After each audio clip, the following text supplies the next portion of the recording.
శ్రీ శ్రీ శ్రీ భగవాన్ సత్సాయిబాబా వారి పాదాల విందాలకు శతకోటి వందనాలు సమర్పిస్తున్న అందరికీ సాయిరామండి.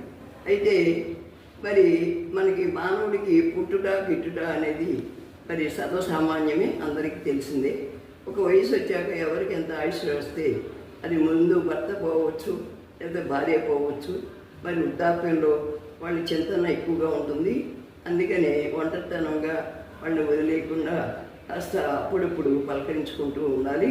మరి ఈ రకంగా మరి చేయమని ఎందుకు అడుగుతున్నానంటే, ఈ ఒంటరితనానికి నేనైతే ఒక మనిషిని పెట్టుకున్నాను. నేనేదో యూట్యూబ్లోను వాటిలోనూ మునిగాను. మా అమ్మాయి వాళ్ళు మందులు వేపిస్తారు, హాస్పిటల్ తీసుకెళ్తారు. మా ఇద్దరు పిల్లలు ముగ్గురు పిల్లలు బాగానే చూస్తారు. కాబట్టి నాకు ఆ దిగులు లేదు. నా గురించి నేను చెప్పట్లేదు. అయితే అందరూ కొంతమంది లేని వాళ్ళు ఉంటారు, పేదవారు. వాళ్ళకి మరి తినడానికి కూడా తిండి లేకపోతే వాళ్ళు ఏం చేస్తారు? అందుకని చంద్రబాబు నాయుడు గారు, శ్రీ చంద్రబాబు నాయుడు గారు మరి వృద్ధాప్య పెన్షన్ అని, వితంతు పెన్షన్ అని మరి శాంక్షన్ చేసి దాన్ని పెంచుకుంటూ వచ్చి మరి వాళ్ళకి అందిస్తూ ఉన్నారు. ఫస్ట్ తారీఖు ముందే, 31వ తారీఖు ఫస్ట్ తారీఖు ముందే వాళ్ళకి అందజేసి సంతోషాన్ని కలిగిస్తున్నారు.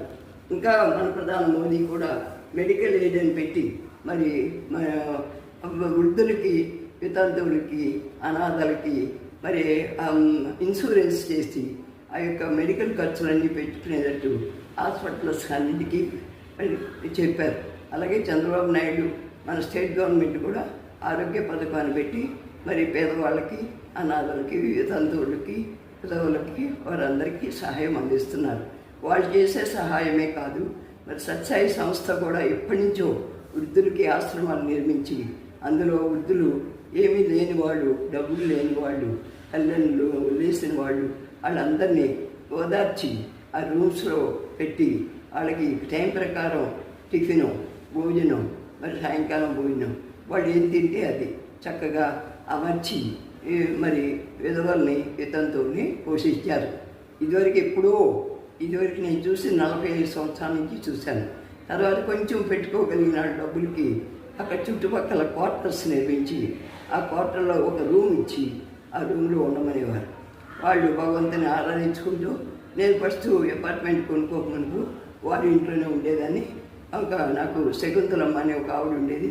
వాళ్ళ ఇంట్లో ఉండి నేను భగవంతుని దర్శించుకుంటూ ఉండేనా. ఆవిడ కూడా స్వామిని ఆరాధిస్తూ ఉండేది ఎన్నో సంవత్సరాల నుంచి.